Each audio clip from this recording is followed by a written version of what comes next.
Assalamualaikum warahmatullahi wabarakatuh. Perkenalkan, nama saya Hendri Fernanto dari Prodi S1 Teknik Elektro, offering A. Saya akan membahas tentang korupsi dan upaya pemberantasannya dalam pandangan Islam. Yang pertama, pengertian korupsi. Kata korupsi berasal dari bahasa Latin corrumpere, corruptio, corruptus.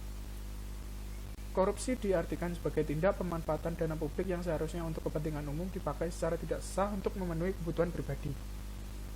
Kedua, bentuk-bentuk korupsi.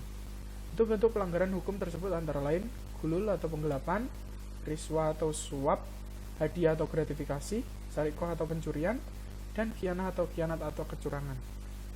Kata gulul, menurut Al-Rumani, berasal dari kata galau yang artinya masuknya air ke dalam sela-sela pohon. Khianat disebut gulul karena memasukkan harta yang bukan miliknya secara tersembunyi dan samar dari jalan yang tidak halal. Umar bin Khattab mendefinisikan riswa sebagai sesuatu yang diberikan oleh seseorang kepada orang yang mempunyai kekuasaan, jabatan maupun wewenang, agar ia memberikan kepada si pemberi sesuatu yang bukan haknya. Hadiah dalam fikih Islam juga disebut hibah, yaitu pemberian sesuatu kepada orang lain atas dasar kerelaan dan tanpa mengharap sesuatu apapun selain ridho Allah.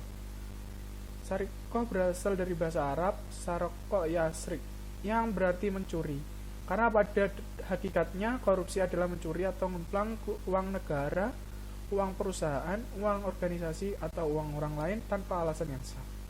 Khianah atau khianat adalah perbuatan tidak jujur, melanggar janji, melanggar sumpah, atau melanggar kesepakatan. Hukum korupsi dalam pandangan Islam. Yang pertama, hukum potong tangan. Hukuman lain bagi koruptor adalah takzir. Hukuman yang paling ringan berupa dipenjara, lalu memecatnya dari jabatan dan memasukkannya dalam daftar orang tercela atau tasir. Penyitaan harta untuk negara, hingga hukuman mati. Hukuman ini disesuaikan dengan besar kecilnya jumlah uang atau barang yang dikorupsi dan dampaknya bagi masyarakat. Motif-motif korupsi, jika dilihat dari motifnya, korupsi disebabkan oleh motif internal dan atau motif eksternal. Arti motif internal dalam hal ini adalah motif yang timbul dari diri seseorang yang melakukan korupsi. Motif internal itu antara lain sikap terlalu mencintai harta, sikap tamak dan serakah, sikap konsumtif dan hedonis, pemahaman agama yang dangkal, dan hilangnya nilai kejujuran. Selain motif internal, terdapat pula motif eksternal yang mempengaruhi seseorang untuk melakukan korupsi. Motif eksternal itu antara lain adanya kesempatan dan sistem yang rapuh, faktor budaya, faktor kebiasaan dan kebersamaan, dan penegakan hukum yang lemah. Bahaya korupsi bagi kehidupan. 1. Bahaya korupsi terhadap individu. Terdapat banyak efek negatif akibat dari memakan harta haram. Di antaranya, pelakunya akan masuk neraka. Pemakan barang haram tidak akan mencapai derajat takwa. Orang yang makan makanan haram kesadaran beragamanya sempit. Pemakan harta haram tidak diterima amalnya dan ditolak doanya. 2. Bahaya korupsi terhadap kehidupan generasi muda. Salah satu efek negatif yang paling berbahaya dari korupsi dalam jangka panjang adalah rusaknya generasi muda. Dalam masyarakat, korupsi telah menjadi kebiasaan sehari-hari. Anak-anak tumbuh menjadi pribadi yang antisosial. Kemudian, generasi muda menjadi pribadi yang terbiasa dengan sifat tidak jujur dan tidak bertanggung jawab, yang membuat masa depan suatu negara suram karena suatu generasi muda pada masa sekarang adalah pemimpin maupun pengganti di hari esok. 3. Bahaya korupsi terhadap kehidupan bermasyarakat.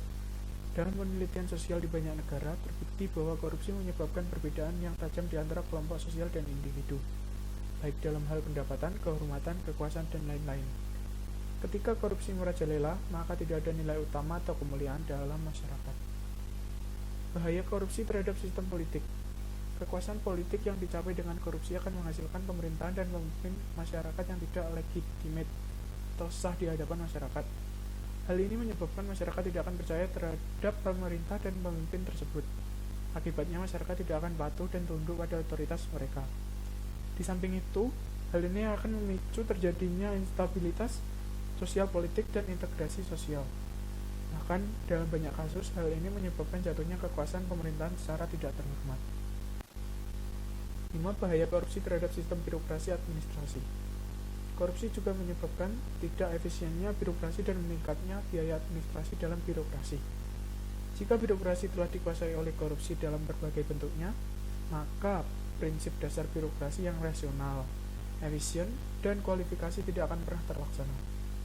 Keadaan ini dapat menyebabkan meluasnya keresahan sosial, ketidaksetaraan sosial, dan selanjutnya mungkin kemarahan sosial, yang menyebabkan jatuhnya para birokrat. 6. Bahaya korupsi terhadap sistem perekonomian. Korupsi juga berdampak merusak perkembangan ekonomi suatu bangsa. Jika sebuah proyek ekonomi syarat dengan korupsi, maka pertumbuhan ekonomi yang diharapkan dari proyek tersebut tidak akan tercapai. Upaya menumbuh kembangkan budaya anti korupsi. 1. Budaya anti mencontek, plagiasi, dan titip absen. Untuk bisa membangun karakter mahasiswa yang jujur, proses pembentukan perilaku jujur setidaknya bisa dilakukan melalui 2 hal berikut, dengan proses pembiasaan dan proses keteladanan. 2. Memegang teguh amanah. Amanah berasal dari bahasa Arab yang dalam bentuk masdar dari amina amanatan, yang berarti jujur atau dapat dipercaya. Amanah dibagi menjadi 3, yaitu amanah kepada Tuhan, amanah kepada orang lain, dan amanah kepada diri sendiri.